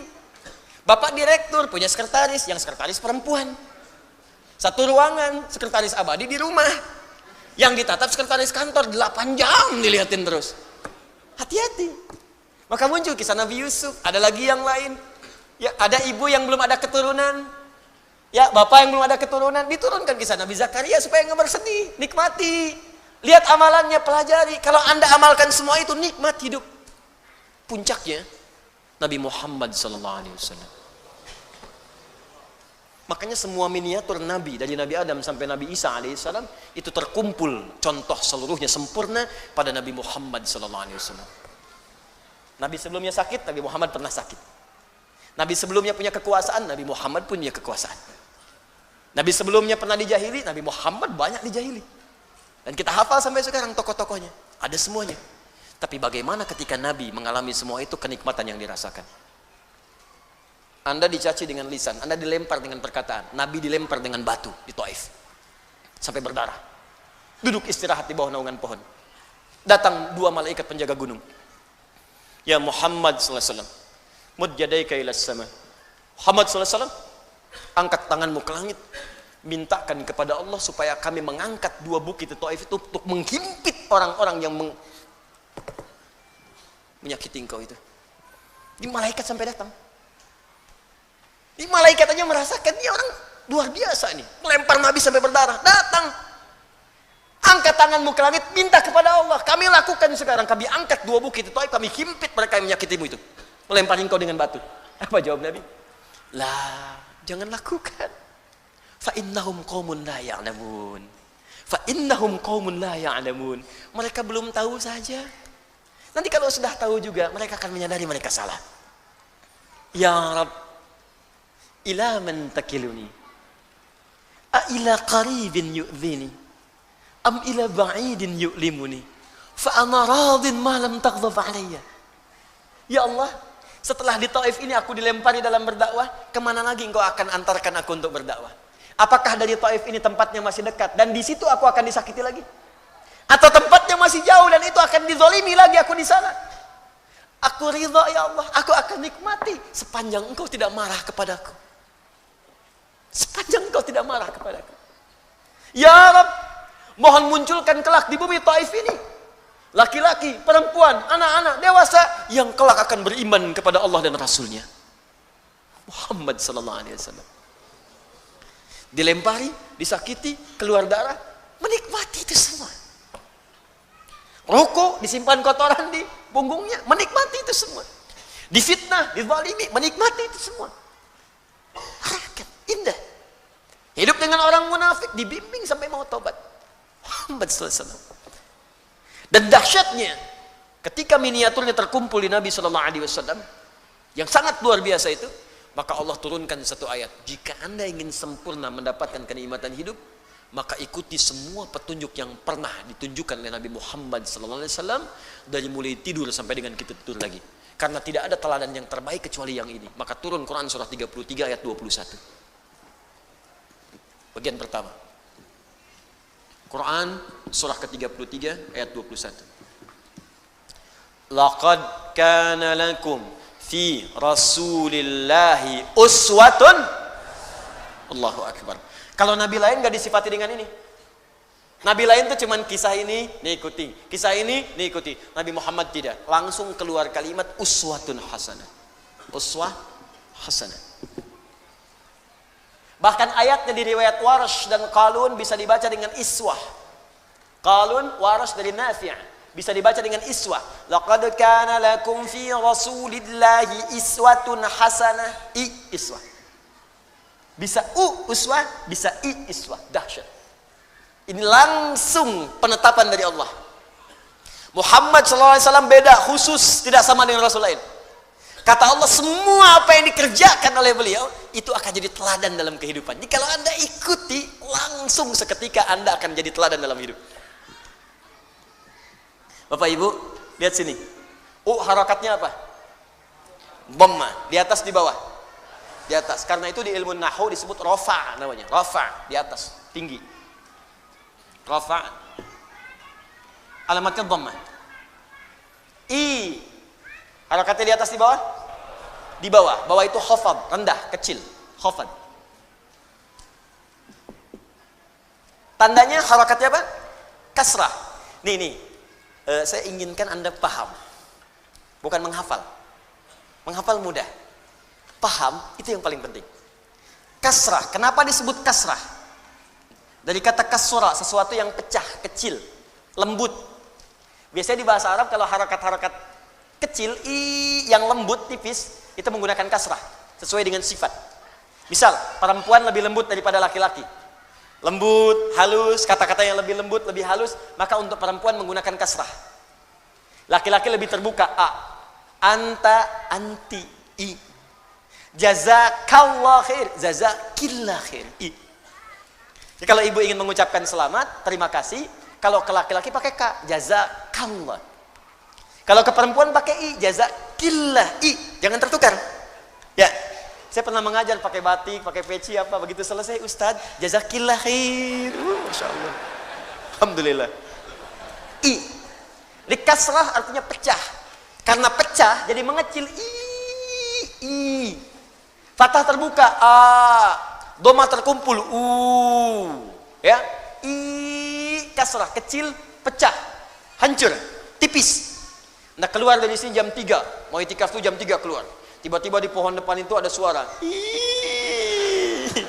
Tunjuk. Kasrah. Fathah. Dhamma. Habis itu lari. Nah. Sekarang belajar ilmu bahasa. Awas, 5 menit kita selesai. Fokus. Kenapa disebut kasrah? Kasrah menunjuk pada sesuatu yang pecah, rendah. Kalau pecah itu jadi kecil ya. Kasura zujad, kaca pecah maka jadi kecil. Jadi kalau ada sesuatu menggunakan harakat kasrah, ini menunjuk pada sesuatu yang kecil, ringan. Makanya alamatnya khafad, di bawah, rendah. Kalau menggunakan sesuatu yang tinggi, terkumpul, rafa, tinggi. Dhammah terkumpul, in dhamma syai'u, berkumpul jadi banyak. Kalau ingin menunjukkan sesuatu yang banyak, maka gunakan harakat dhammah. Kemudian harakatnya tinggi di atas, rafa. Perhatikan, ketika Allah menyebutkan Nabi menjadi teladan, kenapa menggunakan 2 harakat? Di atas tinggi, di bawah rendah. Seakan ingin menjelaskan kepada kita, Nabi Muhammad itu jangankan perilakunya yang tinggi-tinggi, yang banyak bisa kita temukan. Cara sholatnya yang 1 rakaat sampai dengan kakinya bengkak, ya, masya Allah. Cara infaknya yang saat berinfak dengan 1000 ekor unta. Cara puasanya yang sangat luar biasa. Yang tinggi-tinggi, jangankan yang tinggi-tinggi, yang kecil-kecilnya pun bisa jadi teladan. Cara senyumnya, cara jalannya, cara bangun tidurnya, cara masuk toiletnya, cara masuk masjidnya, cara pakai sendalnya, cara berpakaiannya, itu kan kelihatan kecil. Cara berpakaian kan sederhana, tiap hari berpakaian. Cara makannya, cara duduknya, cara menggunakan alas kakinya, dengan sendalnya, dengan sepatunya, dengan terumpahnya, cara mengenakan bagian pecinya, sorbannya, itu kan kecil-kecil. Tapi kalau Anda ikuti, jadi teladan Muhammad. Karena itu dalam Islam, Anda akan temukan bimbingan dari Nabi dari bangun tidur sampai tidur lagi. Pasti ada. Silahkan tunjukkan kepada saya. Selain dalam Islam, bimbingan yang komplit dari bangun tidur sampai tidur, Anda nggak akan temukan. Untuk menunjukkan kebenaran risalah Islam diturunkan seorang Nabi terakhir namanya Muhammad sallallahu alaihi wasallam, dan beliau tunjukkan kalau Anda ingin menikmati kehidupan dengan baik, maka silahkan ikuti semua petunjuk Nabi. Itu langsung dari Allah. Laqad kana lakum fi rasulillahi Yang paling dahsyat, saya tutup, jika Anda mampu mengikuti semua itu, maka semua pengikut Nabi akan jadi teladan di zamannya. Contoh, maaf ya, Abu Bakar ikut Nabi Muhammad SAW, diikuti semua perilaku Nabi. Nabi meninggal, Abu Bakar jadi teladan. Umar mengikuti, Umar jadi teladan. Utsman mengikuti, Utsman jadi teladan. Ali mengikuti, Ali jadi teladan. Wafat sahabat, muncul tabi'in, jadi teladan. Wafat tabi'in, muncul setelahnya tabi'ut tabi'in, jadi teladan. Pokoknya semua yang ikut Nabi akan diteladani dalam hidup. Anda tidak harus jadi ustadz, bukankah Utsman itu seorang pengusaha? Abdurrahman bin Auf seorang pengusaha. Amr bin As seorang diplomat, birokrat bahkan. Ayo, jadi apapun Anda, ikuti cara Nabi membimbing kita. Ustadz, bagaimana dengan kami perempuan? Ibu, bukankah Sayyidah Khadijah istri Nabi? Bukankah Aisyah istri Nabi? Bukankah Zainab istri Nabi? Makanya Nabi diizinkan menikah lebih daripada 4 perempuan, karena semua istri-istri Nabi itu menjadi miniatur karakteristik semua perempuan di bumi. Makanya ibu pulang ke rumah, ibu baca sirah istri-istri Nabi, ibu akan menemukan, ibu akan mirip siapa. Ibu akan temukan.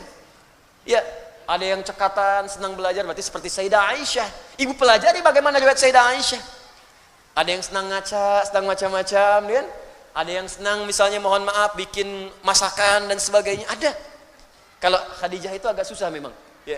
Tapi bukan berarti nggak bisa diikuti. Cirinya sederhana Bu, begitu suami melihat ibu hilang setengah masalah. Khadijah. Itu dari Al-Bukhari nomor hadis 4-5. Nabi pulang dari Gua Hira, ya, begitu kemudian melihat malaikat Jibril dalam bentuk rupanya, tergesa-gesa pulang ke rumah, dibukakan begitu melihat Sayyidah Khadijah setengah masalah hilang.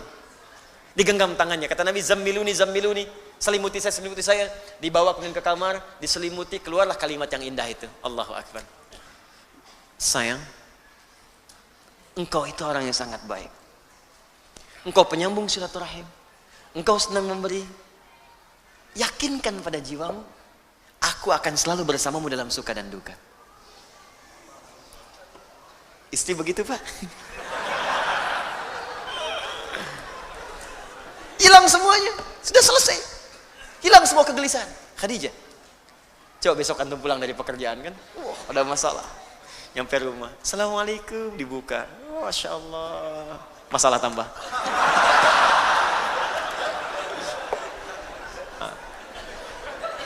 Dah, bonusnya saya akhiri, bonusnya orang yang mampu mengikuti Nabi SAW dalam setiap taraf hidupnya bukan hanya akan dijamin tenang hidupnya, tapi orang ini akan langsung mendapatkan cinta Allah Subhanahu wa taala. Itu ada di Quran surah ketiga Ali Imran, saya tutup ayat 31. Qul in kuntum tuhibbunallaha fattabi'uni yuhibbukumullah wa yaghfir lakum dzunubakum. Katakan Muhammad, katakan pada umatmu, jika mereka atau kalian serius mencintai Allah, maka buktikan cinta itu dengan mengikuti semua petunjuk Nabi Muhammad SAW. Mulai sekarang belajar ya Bu ya, Pak. Belajar yang ringan-ringan dulu. Bangun tidur bagaimana petunjuk dari Nabinya. Mau makan petunjuknya bagaimana. Niatkan untuk mencintai Nabi. Niatkan untuk mengikuti Nabi. Jalan bagaimana Nabi berjalan. Berpakaian seperti apa Nabi berpakaian. Niatkan. Kalau Anda lakukan itu, yuhibbukumullah, maka bonusnya Allah langsung mencintai kita. Kalau Allah sudah cinta, wa yaghfir lakum dzunubakum, maka dosa-dosa kita akan diampuni oleh Allah Subhanahu wa taala. Nah, tidak cukup dengan amin, kita usaha dulu. Ciri orang yang diampuni dosa, maka akan dijaga semua perbuatan tubuhnya, terhindar dari maksiat. Maka kalau Anda sudah bisa mengikuti Nabi, kata Allah, mata akan dijaga dari maksiat, tangan dijaga dari maksiat, kaki dijaga dari maksiat. Maksiat itu buruk, lawan buruk itu baik. Maksiat itu sumber kegelisahan. Makanya orang yang maksiat itu gelisah. Gelisah lawannya tenang. Karena itu ketika maksiat sudah tidak ada dalam diri kita, orang ini hidupnya akan tenang dan pasti selalu akan ada dalam kebaikan. Itu puncaknya. Nah, Ustadz, saya bukan Nabi, saya bukan Rasul. Bagaimana saya manusia biasa bisa meniru kehidupan Nabi? Maka belajarlah pada 3 golongan. Ada siddiqin, ada syuhada, ada solihin. Siapa siddiqin? Siapa syuhada? Siapa solihin? Apakah nama orang? Ataukah nama tertentu? Kita akan bahas insyaallah di pertemuan berikutnya untuk bisa mengkaji sehingga pulang dari pengajian ini kita bisa memutuskan apakah Anda menjadi siddiqin. Jadi bikin peta hidup Pak, Bu. Dah, saya mau berubah nih, saya mau hijrah.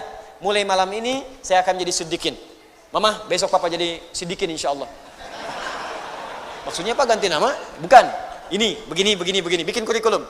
Sekeluarga. Ada yang, oh saya nggak sanggup siddiqin. Saya maunya syuhada aja.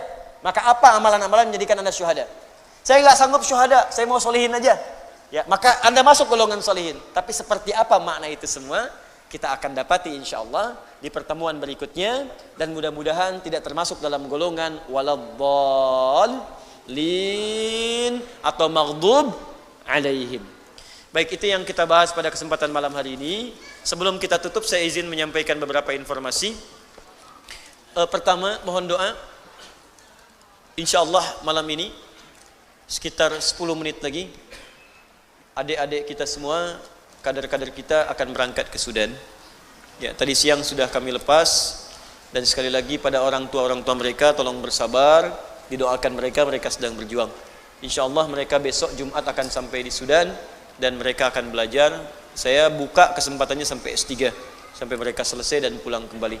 Mohon doa untuk mereka supaya mereka istiqamah, karena sekali lagi itu harapan-harapan kita. Saya membangun baik Quantum Akhiran Institute, ada At-Taisir, kita sekarang sedang siapkan proyek. Insyaallah dalam waktu dekat akuisisi terus berjalan. Saya ucapkan terima kasih bagi Anda yang sama-sama beramal soleh. Nanti kita wakafkan sama-sama apa yang sudah kita bangun nanti.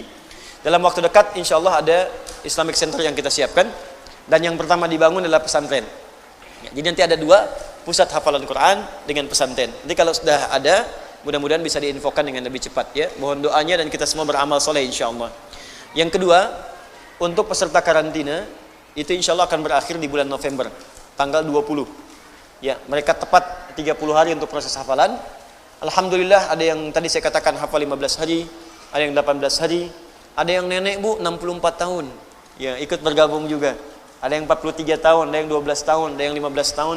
Alhamdulillah nggak ada batasan. Nah, ketika mereka selesai, akan ada persiapan untuk karantina akbar di bulan Desember. Nanti kami infokan tanggalnya dalam waktu dekat. Kalau sudah tahu, Anda bulati tanggalnya. Karena di situ saya akan mengajarkan bagaimana menghafal Quran di tempat-tempat Anda tinggal. Jadi tidak harus ikut misalnya karantina khusus. Saya sedang menyiapkan sekarang, dan insya Allah dalam waktu dekat selesai dan tahap cetak. Di situ akan ada bimbingan, mulai waktunya menghafalnya kapan, teknisnya bagaimana, mulai dari surat apa, insya Allah dilengkapi sampai di situ, sampai tahap-tahap ke pengulangannya. Insya Allah berlangsung di bulan Desember. Nah itu yang kedua. Yang ketiga, yang terakhir, ini nasihat saya untuk semua. Mulai hari ini, coba perbaiki hidup kita. Hal-hal yang nggak penting tinggalkan. Saya ulang, hal-hal nggak penting tinggalkan. Jangan terlibat pada hal-hal yang nggak penting. Apalagi sesuatu yang sudah jelas hukumnya, nggak usah ikut terlibat di dalamnya. Ya, sekarang banyak orang dirisaukan dengan hal-hal yang sudah nggak penting. Banyak didiskusikan, banyak diperdebatkan sehingga mengganggu kesempatan itu untuk beramal soleh. Kalau bukan bagian urusan kita, udah tinggalkan saja. Orang sibuk membahas masalah cadar, sibuk membahas masalah celana cingkrang. Sudah Anda ikuti aja apa yang Anda kemudian bisa dapatkan dari bimbingan amal soleh. Hal-hal yang nggak penting jauhi oleh kita. Ya. Kemudian yang tidak bermanfaat tayangan mulai jauhkan. Karena satu saat kita akan wafat. Dan saya cuma mau sampaikan begini, perlombaannya semakin kuat Bu Pak. Sekarang anak kecil sudah pada hafal Quran. Anak kecil sholatnya sudah bagus. Bayangkan 5 tahun hafal 30 juz. Sholat sudah bagus. Anda 50 tahun baca Quran aja masih belum mampu. Anda butuh berapa tahun lagi? Terus Anda melibatkan diri pada sesuatu yang gak penting. Tayangan gak penting, tontonan gak penting. Lalu kapan kita jadi baik ya di hadapan Allah? Kalau sampai usia sekarang kita masih belum baik, malu kalau pulang kepada Allah. Malu. Ya kita berubah jadi lebih baik, kita saling tolong menolong dalam kebaikan izin Allah Subhanahu wa taala. Dan semoga dengan itu wafat dalam keadaan husnul khatimah insyaallah.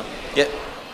Allahumma taqabbal minna innaka antas samiul alim wa tub alaina innaka antat tawwabur rahim.